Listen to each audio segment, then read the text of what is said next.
దాన్ని చితిమంటల పాలు చేశాడు. ఆగండి. ఏంటండి? ఇందాకటి నుంచి చూస్తున్నాను. ఏదో పెద్దవారు కూతురు పోయిన బాధలు అంటున్నారులే అని ఊరుకుంటున్నాను. మీ అమ్మాయి చావుకి సాకేత్కి ఏంటి సంబంధం? హంస, నువ్వు మాట్లాడు. వెళ్ళు. మాట్లాడినే మంగా.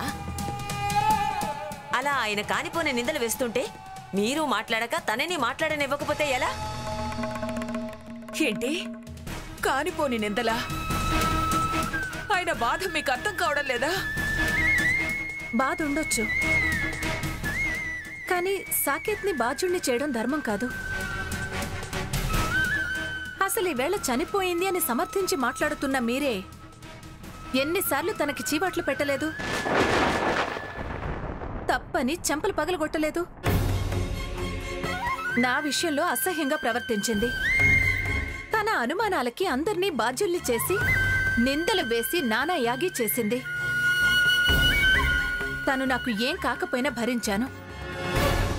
అలాంటిది భార్యని సాకేత్ భరించడా? అతని ప్రేమను అర్థం చేసుకోలేక అతన్ని నమ్మకుండా నరకం చూపించింది. అతని ప్రేమను అర్థం చేసుకోలేక అతన్ని నమ్మకుండా నరకం చూపించింది మీ అమ్మాయే.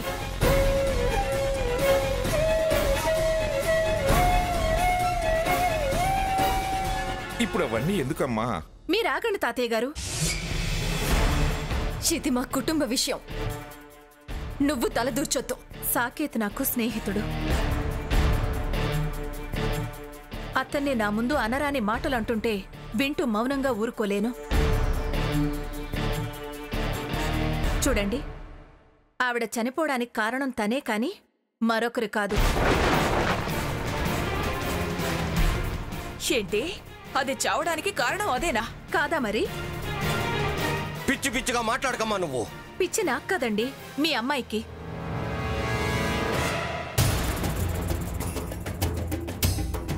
తనసలు సత్యదేవత గుళ్ళో ప్రమాణానికి ఎందుకు వెళ్ళింది చెప్పండి? తన పిల్లాన్ని తనే దాచి తను దాచలేదని అనిపించుకోవడానికి. నిజాన్ని అబద్ధం చేయలేక, అందుకు అమ్మవారి సహకారం అందక, తిరిగొచ్చే మొహం చెల్లక చచ్చిపోయింది. అబద్ధం!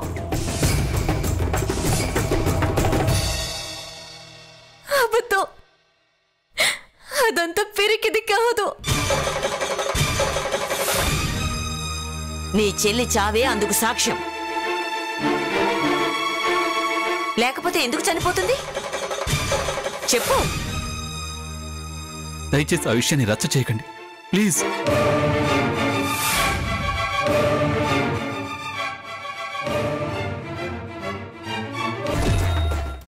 అమ్మా, అలాంటి వాళ్ళది నిజమైన ప్రేమ కాదు, అది వ్యామోహం. ఎగ్జాక్ట్లీ చిన్నత్త. నిజంగా ప్రేమించుకున్న వాళ్ళు అలా చేయరు. ఎంత మనసు విరిగిపోతే కన్న కూతుర్ని పట్టుకొని మా దృష్టిలో చచ్చిపోయా ఉంటుందా తల్లి?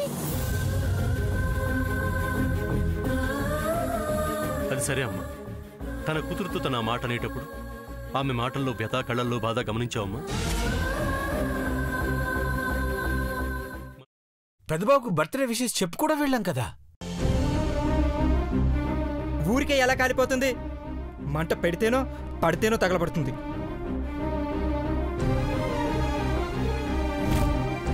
కరెక్ట్ చిన్నబాబు, నీకొచ్చినట్టే నాకు డౌట్ వచ్చింది. పార్వతే షర్టును తగలబెట్టిందనుకుంటా.